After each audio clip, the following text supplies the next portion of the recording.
Arsonist is a chaotic character who enjoys flames and burning people to ash. Okay, stop it, stop it. Stop killing people for fucks. The Arsonist is a class with entire truckloads of war crimes that put Joseph Stalin to shame.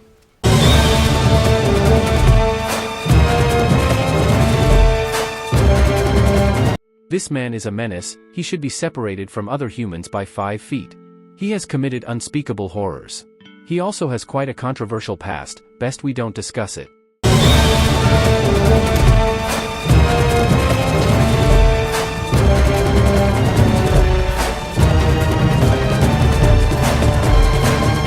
The Arsonist's primary weapons are all variants of the stock flamethrower.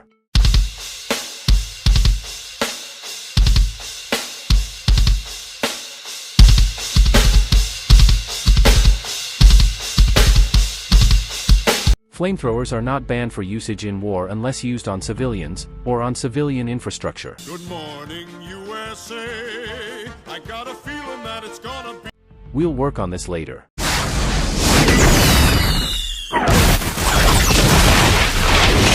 While most of Arsonist's secondaries are regular shotguns, and therefore not illegal, there were 2 blaring exceptions, the flare gun, and the detonator. Both are weapons similar to a real-life flare gun.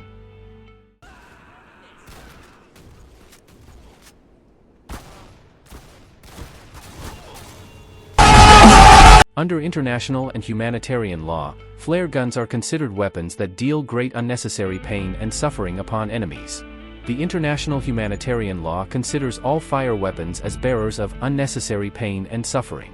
So for the flare gun and detonator, Arsonist gets 2 sin points. Meanwhile for his flamethrowers, due to the messy definitions and contradicting statements, I will give him half a sin point for his flamethrower, so he earns 2.5 sin points total because of his flamethrowers.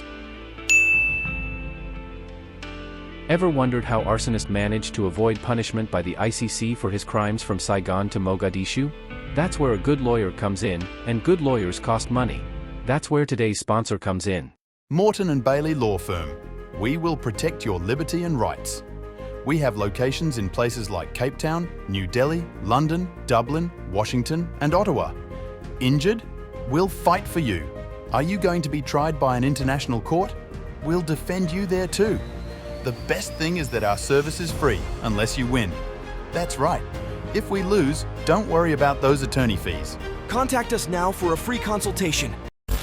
Email: info@mortonbaileylaw.com. Phone: 555-1234-5678. Don't wait. Trust the experts at Morton & Bailey Law Firm to protect your rights and fight for you.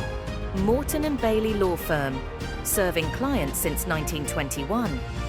Disclaimer: any similarities between this fake corporation to others real or fake are purely coincidental. No guarantee that all fees will be cancelled upon losing a case.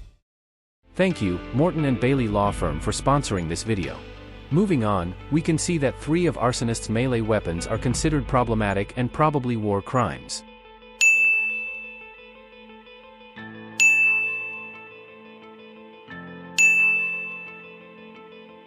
Funnily enough, they all land as issues because of the 1907 Hague Conventions and the Geneva Conventions.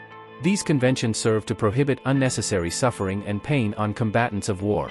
The Homewrecker is a weapon that is designed for arsonists who follow a strategy of assistance with their team mechanics. This weapon allows for the removal of sappers from any mechanic building.